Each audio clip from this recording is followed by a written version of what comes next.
బీఆర్ఎస్కు సంబంధించినటువంటి వికారాబాద్ జిల్లా నాయకులు అలాగే మిగతా కార్యకర్తలందరూ కూడా బీఆర్ఎస్ భవన్లో అయితే సమావేశమయ్యారు. అసలు ఆ వికారాబాద్లో ఎలా ఉంది పాలన, కాంగ్రెస్ ప్రభుత్వ పాలన ఎలా ఉంది, అక్కడ ప్రజలు ఏమనుకుంటారు అన్నటువంటిది విషయం అయితే అడిగి తెలుసుకుందాం. అన్న నమస్తే, ఎక్కడి నుంచి వచ్చారా మీరు? అన్న మేము వికారాబాద్ జిల్లా బంటారా మండల్ తొర్మాండి గ్రామం నుంచి వచ్చామన్న. మీ పేరేం పేరన్నా? ఎంకేపీ ఖదీర్ పాషా తొర్మాండి. ఎట్లా ఉంది మీ ఏరియాలో మొత్తం కాంగ్రెస్ పాలన ఎట్లా ఉంది? కాంగ్రెస్ పాలన అంటే ఇప్పుడు వికారాబాద్ జిల్లాలో స్పీకర్ సార్ ఉన్నారు. ప్రభుత్వం ఇంతకుముందు 10 సంవత్సరాలు బీఆర్ఎస్ పార్టీ అక్కడ అధికారంలో ఉండే. ఈసారి కాంగ్రెస్ ఎమ్మెల్యేగా ప్రసాద్ కుమార్ గారు ఉన్నారు. ఇప్పుడు తెలంగాణ స్పీకర్ సార్. ఏమున్నదన్న, ఏడేసిన గొంగడి ఆడనే ఉంది చెప్పుకోవడానికి. ఇప్పుడు పార్టీగా కార్యకర్తగా కాకుండా ప్రజల లోపలికి వెళ్ళినా కూడా చిన్న చిన్న పిల్లలకు 5th క్లాస్ అబ్బాయికి అడిగినా అంతే ఉంటుంది, పండు ముసలవ్వకి అడిగినా కూడా అదే అంటున్నారు.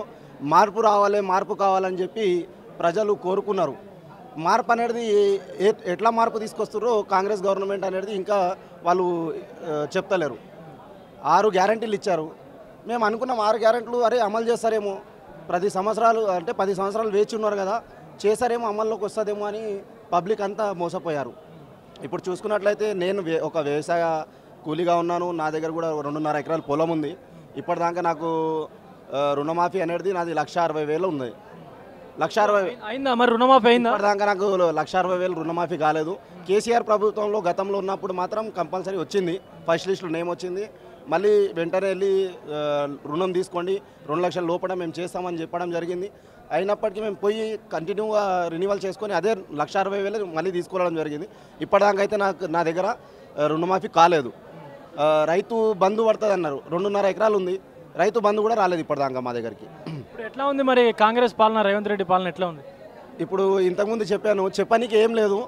పబ్లిక్కి ఒకటి అర్థమైంది ఏంటంటే, గతంలో పెద్ద మనుషులు చెప్తారు కదా, పెద్దల మాట అయినా వినాలే, లేదంటే వాళ్ళ కాళ్ళ మీద వాళ్ళని నిలబడే రకంగా వెళ్ళాలి ముంగల్కి.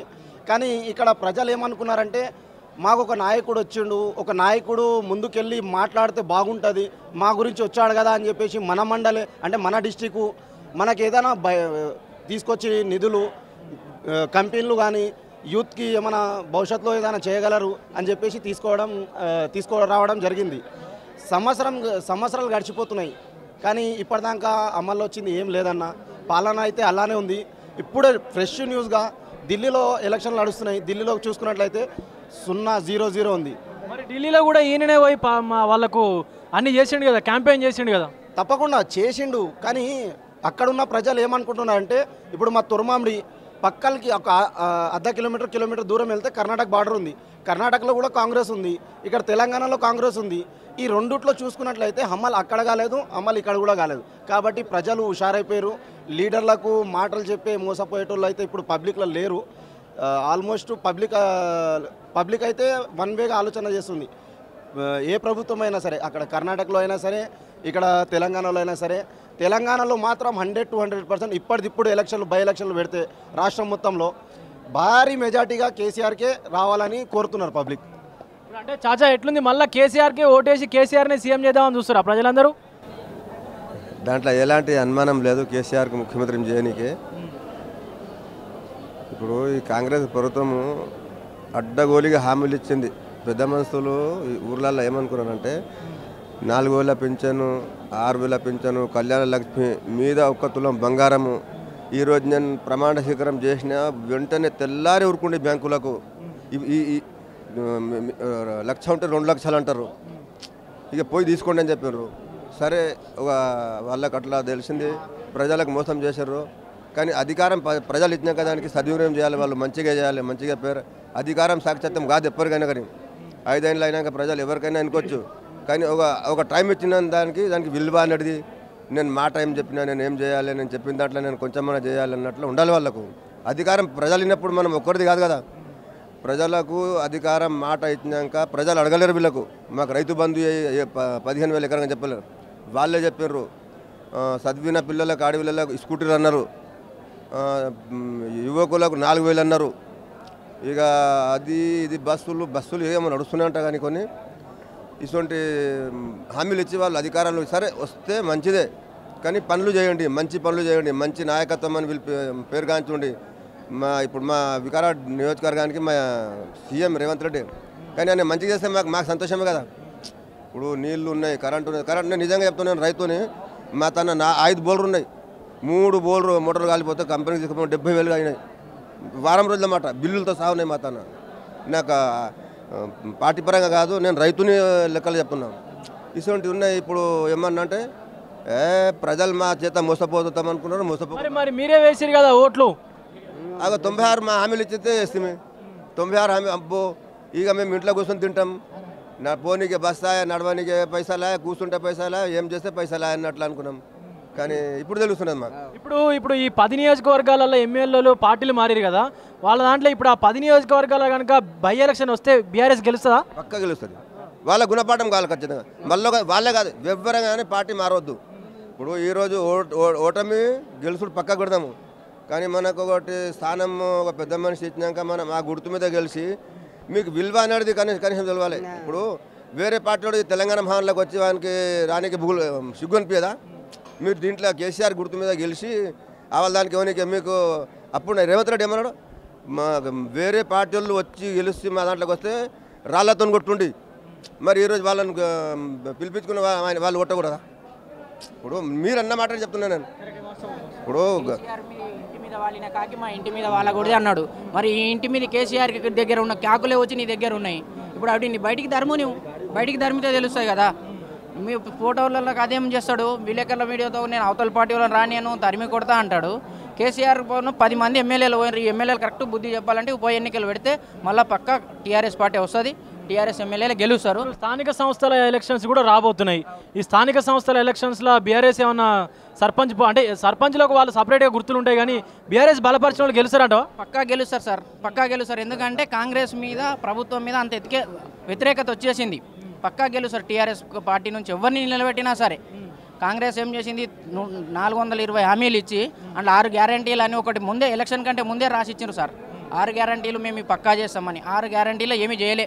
ప్రజలకు ఏదైతే బై ఎలక్షన్లు ఇప్పుడు ఎలక్షన్లు వస్తున్నాయి కదా, స్థానిక ఎమ్మెల్యేలు అదేమంటారు సర్పంచులై, ఎంపీటీసీ, జెడ్పీటీసీలకు వాళ్ళ గురించి మేము అన్నీ చేస్తామని ఓన్లీ ఊళ్ళలోకి వచ్చి గ్రామ సభలు పెట్టి వాళ్ళు అంతే ఇస్తున్నారు తప్ప వాళ్ళకు వచ్చింది లేదు ఇప్పటి వరకు సార్. రైతు బంద్ రైతు భరోసా ఇస్తా అన్నాడు జనవరి 26కి, తెల్లారి వరకు పడతాయి అన్నాడు. అదే తెల్లారి చూస్తే ఏమంటున్నాడు, ఒక మండలానికి ఒక గ్రామాన్ని తీసుకుంటా అన్నాడు. ఇంతకుముందు కేసీఆర్ ఉన్నప్పుడు అట్లా లేకుండే. ఈ రోజు చెప్పిండంటే సాయంత్రం పడుతుండే, సాయంత్రం నైట్ ఈటీవీ వార్తల్లో వచ్చిందనుకో తెల్లారే లోపు అన్ని ఛానల్లో చూస్తే పైసలు ఫోన్లలో ఉంటుండే. తెల్లారి చూసి అరే నాకు రాత్రి ఎప్పుడో పడ్డాయి, అరే నా ఫోన్లో వచ్చినాయి అని ప్రతి ఒక్కరు మాట్లాడుకుంటారు. ఇప్పుడు ఎకరా పడ్డదంటే తెల్లారితే అరే 2 ఎకరాలలో వస్తాయి, 3 ఎకరాలు, రోజుకొక రోజు పెరుగుతో కొద్దీ ఒక్కొక్క ఎకరా పెరిగి వస్తుండే. అట్లా ఇది అనేది ఏదీ లేదు సార్. ఏ రైతు భరోసా పడలేదు, ఏ రైతు బంధు పడలేదు. వీడు ఏదో ఫోటోలు ఇవ్వడానికి ఆ ఊళ్ళో పడలేదు. అదే మొన్నటికి మొన్న మాది దారూర్ మండల్ ఔష్పల్లి గ్రామ పంచాయతీ తీసుకున్నారు సార్, చిన్న గ్రామ పంచాయతీ. ఆ ఊళ్ళో మొత్తం చేసినారు అంటారు, కానీ ఊళ్ళో పోయి అడిగితే మాకు కాలేదన్న ఒకటి పేపర్లో చూపెడుతున్నారు. మొత్తం కాదు కదా, సగానికి సగం ఏమీ లేదు. మాకు పేపర్లు ఇచ్చిపోయినారు, మాకు ఇవ్వసే ఇవ్వసే అని, అంతే తప్ప ప్రభుత్వం ఏం చేయలే ఇప్పటి వరకు. ఖాళీ వాళ్ళు ఏం చేస్తున్నారు, మేము ఎన్ని చేసినాం అని ప్రజలను అవులేపుతున్నారు తప్ప ఏమున్నా ఎలక్షన్లు వచ్చినప్పుడు ప్రజలు ఎవరు ఉన్నారో, కాంగ్రెస్ వాళ్ళు బావులు ఉన్నారో ఎప్పుడు చూపెడతారు సార్. పబ్లికే చూపెడతారు అది ఎవరు ఎలాంటిది అనేది. మీ ఊర్లో మీ ఏరియాలో సర్పంచ్ ఎన్నికలు వస్తున్నాయి కదా, ఇవన్నీ అంటే ఎవరు గెలుస్తారు అనుకుంటారు మీ ఏరియాలలో? సర్పంచ్ ఎన్నికలు వాళ్ళు తొందరగా పెట్టుమానండి, టీఆర్ఎస్ సర్పంచులు గెలుస్తారు. అయితే రేవంత్ రెడ్డి సాబ్ మంచిగానే ఉన్నాడు, మాకు అభ్యంతరం ఏం లేదు ఆయన గురించి. ఎందుకంటే ఆయన ఏడో చెప్పుకున్నాడు, ఓట్లు వేసుకున్నాడు, మంచిగా ఉన్నాడు, థ్యాంక్ యూ, మంచిదే. కానీ ఆయన రైతు భరోసా మాకు అవసరం లేదు, ఆయన రుణమాఫీ మాకు అవసరం లేదు. మాకు మేము టీఆర్ఎస్ కదా, కాంగ్రెస్ ఎప్పుడు ఓటేయలే మేము. అయితే కాకపోతే ఏమున్నదంటే ఆయన ఆశకు జనాలు మోసం చేసినారు, జనాలకు ఆయన మోసం చేయాలని అవుతాం. కేసీఆర్కు జనాలు మోసం చేశారు, జనాలను ఎవరు మోసం చేయాలి? రేవంత్ రెడ్డి మోసం చేయాలి. ఎందుకు చేయాలి? పెద్ద మనుషులు చెప్పారు, పాలిచ్చే భార్యను నిడిచిపెట్టి ఏం తెచ్చుకున్నారు? ఏం తెచ్చుకున్నారు చెప్పాలా మీరు? ఏం తెచ్చుకున్నారు? పోతుని తెచ్చుకున్నారు. ఏం పోతుని తెచ్చుకున్నారు? అది అలాగా పోతున్నది. అయితే రేవంత్ రెడ్డి అలాగా పోతూ జనాలకు అర్థం కావాలి. వాడు వాస్తవంగా వాడు వంత లేవు పైసలు వేయడు. వీళ్ళది ఏం పోయింది, జనాలలో ఏం పోయింది వేయడు. మరి మీరు ఓటు ఎందుకు వేసారు? మీరు వీళ్ళు అది అప్పించారు ఏనికే రైతు బంధు వాళ్ళే, అది బంధు వాళ్ళే వేయడు. చాలా నయమే రేవంత్ రెడ్డి, వాడు వేయనకూడదు. మళ్ళీ ప్రభుత్వం మా టీఆర్ఎస్ ఉంటుంది తప్పకుండా. మళ్ళీ అదే కేసీఆర్ సాబ్ సీఎం కావాలి. మళ్ళీ మాకు టకా టకా టకా టకా మాకు పైసలు వస్తాయి. ఆ పైసలు మేము తిననీకి అరువులం ఉన్నాం, కానీ వీరి పైసలు తిననీకి మాకు అధికారం లేదు. ఎందుకు మేము వేయలేం, మేము తినాం. మాకు అవసరమా అని పైసలు? మాకు అవసరం లేదు. రేవంత్ రెడ్డి అట్లాగుండు, అదే సంతోషం. మళ్ళా వచ్చే ఎలక్షన్ల ఎమ్మెల్యేలు మాయా ఉంటాయి, సీఎం మాదే ఉంటుంది, మేము తింటాం, కడుపు నిండా తింటాం. కానీ ఈయన పైసలు మాకు అవసరం లేదు తండ్రి. మేము ఓటు వేయలేము, మన పైసలు వద్దు, మాకు వాడొద్దు. రుణమాఫీ ఇల్లు కూడా వద్దు మాకు, వాడు ఇచ్చిన ఇల్లు కూడా మాకు వద్దు. మాకు ఏది అవసరం లేదు. మాకు సంతోషం, ఎందుకంటే మా ప్రభుత్వం వస్తుంది, మేము తయారు మీద కత్తులు నూరుకుంటూ ఉన్నాం, వస్తే ఏనికి సిద్ధంగా ఉన్నాం. అది ముంగలు ఉన్నది ఆటలో మేము గెలుస్తాం. రేవంత్ రెడ్డి న్యాయం మంచిగా చేసినాడు జనాలకు. ఎవరైతే రేవంత్ రెడ్డికి ఓటేసి గెలిపించిండ్రో వాళ్ళకు సర్ర ఆటలు పెడుతున్నాడు. ఆ ఆటలు వాళ్ళకు పోతాయా, మళ్ళా మనకే ఓటేసి గుద్దుతారు. అప్పుడు మళ్ళా బాస్ ఎవరు ఉంటారు చెప్పాలి, ఎవరు ఉంటారు? కేసీఆర్ ఉంటాడు. అప్పుడు టకా పైసలు మన జేబులోకి వస్తాయి. అప్పుడు పిల్లలు మంచిగా నడుపుకుంటాం. ఇప్పుడు చాలా ఉపాసం ఉన్నారు. ఇప్పుడు బ్యాంకులలో చుట్టూ తిరుగుతున్నాడు ఒక మనిషి లేడే. బ్యాంకులలో రైతు బంధు పడ్డదా? ఇచ్చినారు అప్పు. రైతు బంధు పడ్డదా? అరే ఓట్లు వేసిర్రాయా, రైతు బంధు కాదు. వాడు నేను గెలవాలని చెప్పుకున్నాడు, గెలిచిండు. ఇప్పుడు రైతు బంధు వానికి ఏమొచ్చింది? ఏనికే వేయడు. ఇది వాస్తవం. మళ్ళా వాడు కంటికి కనిపించాడు. మళ్ళీ మన కేసీఆర్ వస్తాడు, రైతు బంధు వస్తుంది, అందరికీ సంతోషంగా తాగినీరు అన్నీ సంతోషంగా ఉంటాయి. ఇప్పుడు నీళ్ళు కూడా కరెంట్ లేదు, కొన్ని నీళ్ళు తక్కువ వస్తున్నాయి. కరెంట్ కరెక్ట్ ఉన్నదా?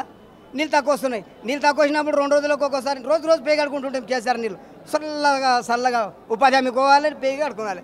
ఇప్పుడు కరెంట్ తక్కువ ఉన్నది, నీళ్ళు తక్కువ ఉన్నాయి. ఈ 2 రోజులకు ఒకసారి కడుకుంటున్నాము. అదేం బాధలేదు. మళ్ళీ మా కేసీఆర్ వస్తాడు, మళ్ళీ ఫుల్ అడ్మాస్. బ్యాంకులో పైసలు అడ్మాసు, మా జేబులలో పైసలు అడ్మాస్. మా కేసీఆర్ సీఎం రావాలి. అప్పుడు ఇతను ఎక్కడ పోతాడు ఏమి మనకు అవసరం లేదు ఆయనతో.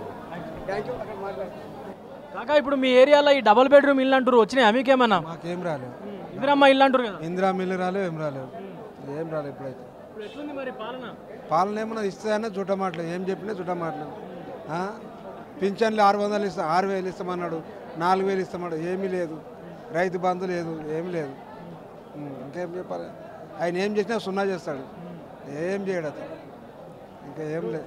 మీ ఏరియాలో ఈ స్థానిక సంస్థల ఎలక్షన్స్ వస్తున్నాయి కదా, సర్పంచ్కి ఎవరిని గెలిపించుకుంటారు మరి మీరు?